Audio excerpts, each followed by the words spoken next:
I've already spoken in the inaugural session. I will not spend too much of time on.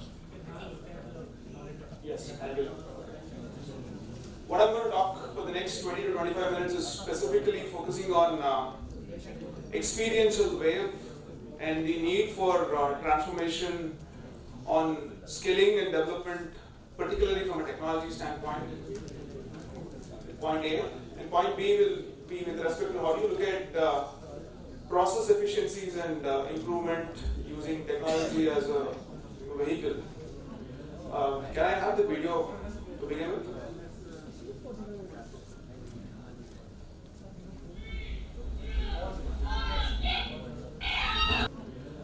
Can I have the video to begin with?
What about the audio?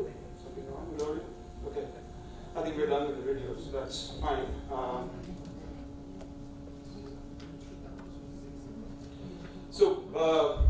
Good morning, everyone. For those who are new in the room, my name is Supreeth Nagaraju. I manage the education vertical for Adobe in the region.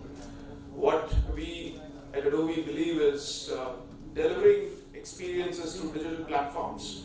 That's been our core focus across, and we've been doing it day in and day out for the last 35 years of our existence as an organization.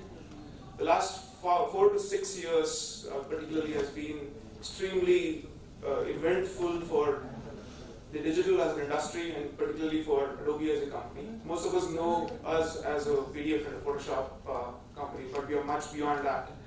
We essentially focus on ensuring that our customers derive the best out of digital as a platforms, and we meet the ulterior motives of the respective businesses. It's not just restricted to the media entertainment industry, it's beyond that. It's not just restricted to the ITs vertical. We've been touching government, we've been touching banking and financial services, we've been touching FMCG as a sector, new age industries like e-commerce in a very, very big way. Over the next few minutes, I'm going to be presenting to you specifics on the relevance from an industry standpoint, how digital transformation is becoming a critical component of every industry vertical, including education, and what does it mean to education when it comes to digital transformation in the industry, and how is it affecting the careers in the new age era, number one, and number two is in terms of how you could leverage these technologies to reach the multiple sectors from an industry standpoint in terms of engagements. How can you look at recruiting new talent and building your bench as you move forward? How can you look at engaging more and more students beyond the walls of traditional classrooms, how do you look at building new capacities across using these technology platforms? Can you move my slide? I think I'm having a challenge. Yeah. Can I have the second slide? Yeah. Okay, down.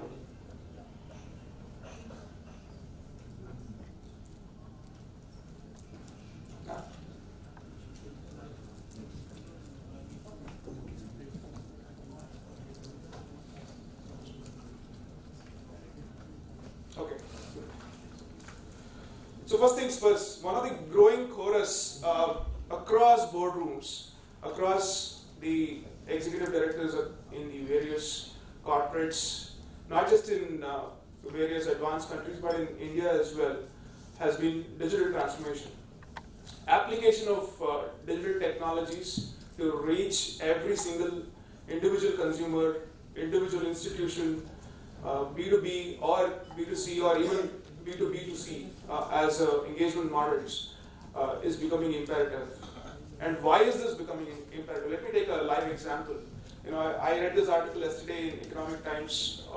One of our Indian IT MNCs hitting the $100 billion market cap, TCS, and they have been one of the consistent performers on the market when it comes to IT services over the, I think, more than a decade in that sense. The key growth areas that they have been betting on, includes digital, and they are betting at a very high rate of about 22% of their businesses flowing in that area. That has various industry verticals. It's not just restricted to the outsourcing as an area or specifically on ERP and coding as an area. One of the areas that we'll be focusing on, from an industry standpoint, and it's been consistently being reverberated by commercial customers and enterprise customers who've been working with us closely, has been on digital transformation. We are all aware today we are in a hyper-connected world. More than 3 billion people connected across various platforms. Video is one of the fastest accepted collaboration model in the world. IPL is another platform which all of us are consuming day in and day out on various formats of connected devices as an area. Smartphones are now not just a luxury. It's I would say, if I'm not wrong, I can probably use the word roti, kapda, makan, and phone today in our country today. Various small and medium enterprises have been going to mobile first as a choice. If I were to look at how digital has been and what it's going to be from an overall engagement standpoint, it's extremely important to know that it's easy, at the same time it's difficult, and it's never been so easy to enter the digital space, but it's also just the right time. Connected consumers are not just coming through one single mode, they are coming through multiple facets, and digital disruption is happening in various facets. So we are in an era of pure play experiences. What do I mean by that? Experiential wave has hit us in a very, very big way. Let me take an example of taxi service as an example. 20 to 30 years ago, we all have been using taxi services by moving on to the respective roads, waving our hands, jumping into it. And today, we are in an era where sitting at the right in your drawing room or probably in your office, by click of a couple of buttons, you can choose the service that you want, the class of car that you want, or any automobile service that you need. Players like Ola and Uber have been redefining the boundaries. So what is this experiential wave looking like? How is this happening? This is primarily technology-enabled design-led innovations. If you look at some of these companies that I'm referring to, all of these companies have been leveraging technology to bring traditional brick-and-mortar services to each and every nook and corner of the world in a very experiential way. And today consumers are extremely concerned about how the services are consumed. They're not bothered about technology as a platform. Yeah, it's good to know for them, but as a normal consumer, for them, all that matters is experiential, way of working things. None of these companies own a single piece of asset, but they are aggregating and delivering some of the largest, systems and services that are experientially led. And this holds good for education also. Most of you know a lot of edutech companies who've been delivering, mind-blowing skilling courses across on the net. And again, it's falling back to the same design-led innovations. So if you look at the last 10 years of Indian IT industry, we've moved from being a back office, operator to a front office operator. Essentially, in short words, we've been in the ERP era, then we moved into the CRM era, and now we are in the clear-cut experience business way. And every single industry, right from FMCGs to e-commerce to the government, are looking at figuring out how do they improve efficiencies, how do they deliver better experiences across. And some of them you may be experiencing it day in and day out. I'm sure a lot of you flew in today, and people would have used a lot of e-commerce sites like the GoIBO or Make My Trip, or you might have booked hotels through most of these .coms, which are either through a desktop web or a mobile web. And these are possible today largely because of engagements in the digital space, which are experientially led. Now, what does it mean to you as an educator?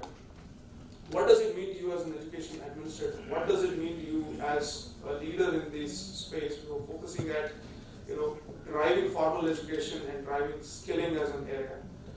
The whole digital engagement model is foundationally based on 5 pillars. It essentially starts from content creation to personalization to the whole host of collaborations which are borderless. At the same time, it's measured, monetized. Of course, analytics is a critical component of this. And this is the typical digital lifecycle, and Adobe is leading this space world over, and we've revolutionized this space over the last 18 to 24 months. If you look at the overall landscape of digital engagement today, we've rewritten the engagement models with various engagements across different industries, be it automobile industry, be it Renault, Nissan, be it IT services players across the country, be it government for that matter. Incredible India is a live example for that. Be it airlines, Indigo is an example for that. Or even for that matter, education as a space. Most of you use NPTEL as a platform. It's running on Adobe platform on the content creation side and distribution side as well. So let's take a quick look on the skilling and development side. What does it mean to you when there are such huge demands in the industry space? I'm going to get a little more deeper into the digital and creative skills which are relevant from the digital standpoint, more so treated towards Adobe, but it's largely generic in nature, and it's also customized to an Indian need, so to speak. One of the new age skill or a job role or whatever you would like to call it is virtual reality today. Gone are the days when you have to really build a prototype, show it across to an end consumer, and send things across.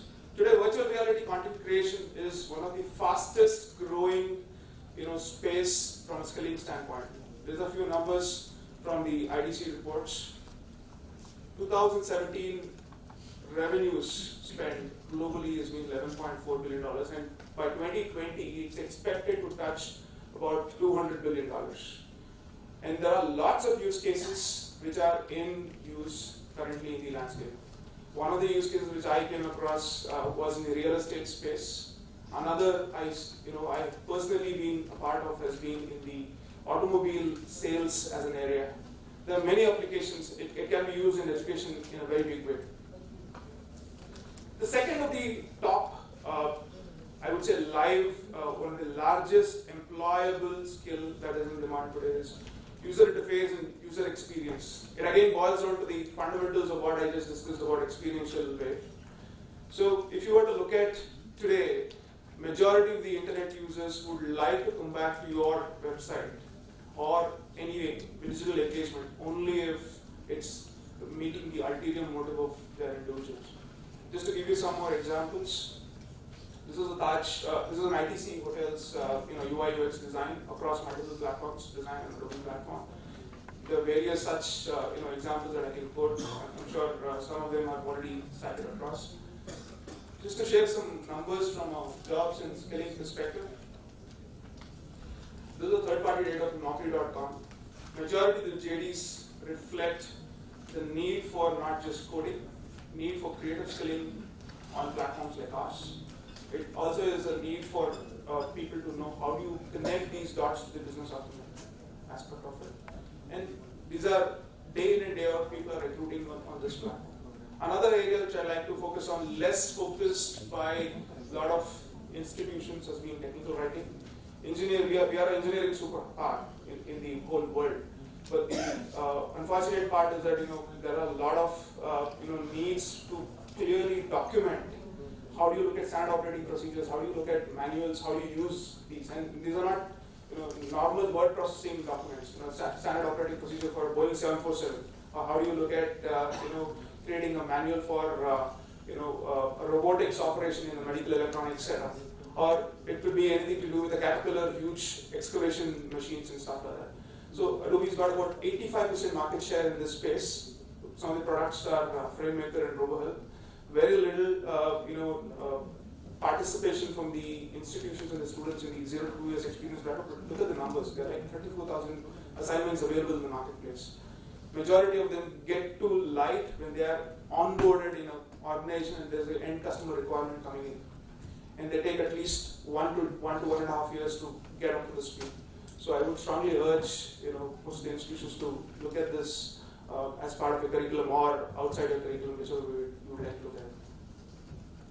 So these are some of the job roles that I'm referring to from technical writing standpoint, and these are not small ones. They're very complex, and the team sizes in most of the IT services organizations, manufacturing setups, research and development organizations are pretty huge. Needs are pretty huge. There's a dire necessity for skilled talent around this as an area. One of the key areas. This is not IT industry.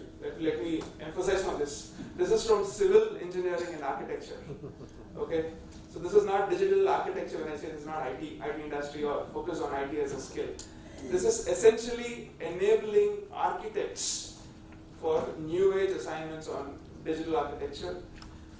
Few universities have adopted in India, but I think there's a need for looking at critical skilling for architects and civil engineering students around this space. Visualization is a very critical component for architects. Urban planning and various other town planning activities, or even landscaping becomes a critical component of this. Imaging, needless to say, digital imaging, most of you know as a photoshopped as a verb. I think today digital imaging has gone miles ahead of the standard cropping as a term most of you may know. So today we are in an era where we are using imaging for very specialized activities, forensic sciences, deep sea excavations, mining. So the implications are pretty huge. I think there are respective industry who apply digital imaging in very, very different ways. And I would urge each one of the respective faculties to look at how industries are looking at. Talk to us. We'll be more than happy to share our best practices in the industries as well. Graphic design as an area is one of the fastest booming space. It's not restricted to a vocational skill set anymore. It's a core component of IT services. Anybody who's associated with web as a service needs this skill. Graphic design becomes a critical component of most of the computer science, IT, and anybody who's associated with the web technology as an area. I agree, coding is an important aspect. HTML becomes an important aspect, but this is, unless and until you have a clear design and outlook, none of the web-based engagements have been so far successful. We spoke about web already. Mobile app development. Today it's important to have a mobile first in an engagement platform. But if you look at the overall engagement model today from a commerce standpoint, it's important for you to have content delivery which is consistent. What comes on your web, what comes on your mobile needs to be extremely consistent and extremely measurable. You cannot have distorted engagement models. And it needs to be measurable. And why do you think you get a lot of discounts and offers on mobile? Because people get to know more about you. Consumers are measured. Of course, privacy is a question mark that you may ask, but then it is controllable in nature to a larger extent. And engagements are analyzed largely when you are mobile first. And it's an important skill without emphasizing much on that. Desktop publishing, usually abused as DTP. This is not DTP. Let me re-emphasize. Today, desktop publishing is a very, very important elementary skill for any student, irrespective of the backgrounds. Desktop publishing is a very, very important skill. If you do not know how to create a meaningful document, which has got, video, your voice, your ability to paragraph certain things, put your thoughts together. Of course, some of them are more on the English and communication skills are a part of it as well. I don't think any industry would be interested to even interview a candidate. I'm talking about this as an individual, not as a representative of Adobe, but I think this is a very, very important skill from a publishing standpoint. Adobe is one of the platforms which enables, but there are many platforms in that space. Video editing and production.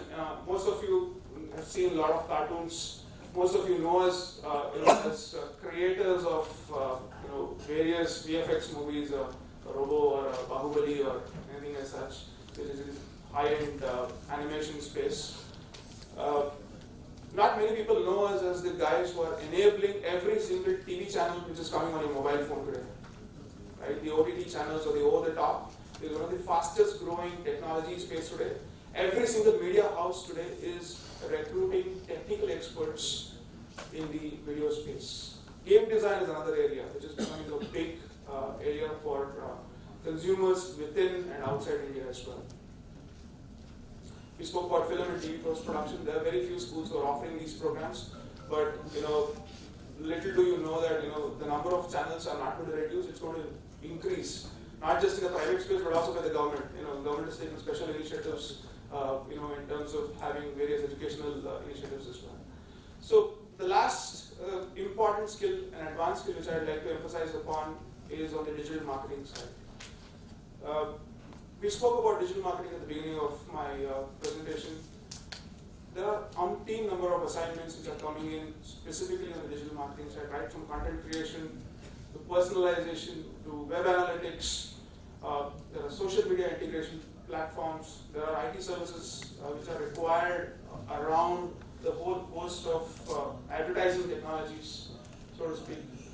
So this is not an elementary skill. This is definitely a skill which is given beyond what you teach in your classrooms. Problem solving is an important foundation for this.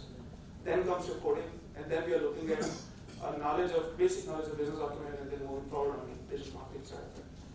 So what does it take for institutions to grow digital today? It's not just about tying up or signing an MOU with Adobe or any other top organizations. That is required because you need to know the knowledge. Knowledge transfer needs to happen, technology transfer needs to happen, and recognition needs to happen in terms of certifications. Yes, that is given. We are all available till evening, we can discuss about it. But the important part I'd like to highlight upon is that you need to create that environment for people to try, experiment, and fail. Please don't, contextualize the word failure that, you cannot do, hence you should not try. Please encourage failure. That is when innovation happens. All of us have failed before we've come into whatever roles we are in today. Let's agree that. And most important aspect is, encourage entrepreneurship in our country. It starts from school, it starts from colleges. Please put up incubation cells. Please encourage venture capitalists to come across and speak in your organizations to what does it take to get a venture funding on whatever sector they may be. It could be social entrepreneurship, to technology, it could be any other field for that matter. Encourage subject matter experts. It could be borderless. I've heard a lot of institutions who call this for discussions. Constraint of times will not be able to make it, and they're not comfortable taking these lectures or any other addressals through technology platforms. Please encourage them. You're in an era of any device, anywhere, any place, so to speak. And most important than anything, please unlearn and relearn on these new technologies. You are all excellent in your fields that you do. I think this is a new revolution, fourth industrial revolution that's happening. It's important for you to adopt. Apply it in your respective subject matter areas that you're expertised in, and apply it to education at large as well. Having said that, what are you missing if you don't jump into this bandwagon? This is not an Adobe slide or anything that I'm creating. This is an Economic Times article. This is slightly outdated. Some of the names that you're seeing on the left-hand and right-hand bottom corners are organizations, are institutions who adopted these technologies. They've gone, leaps and bounds. Yeah, they have a long way to go, and I think I would encourage each one of you to rethink on what do you want to do with digital, both in terms of skilling and development and also in terms of process efficiencies. With that, I'd like to end my conversation. If there are any questions, I'm more than happy to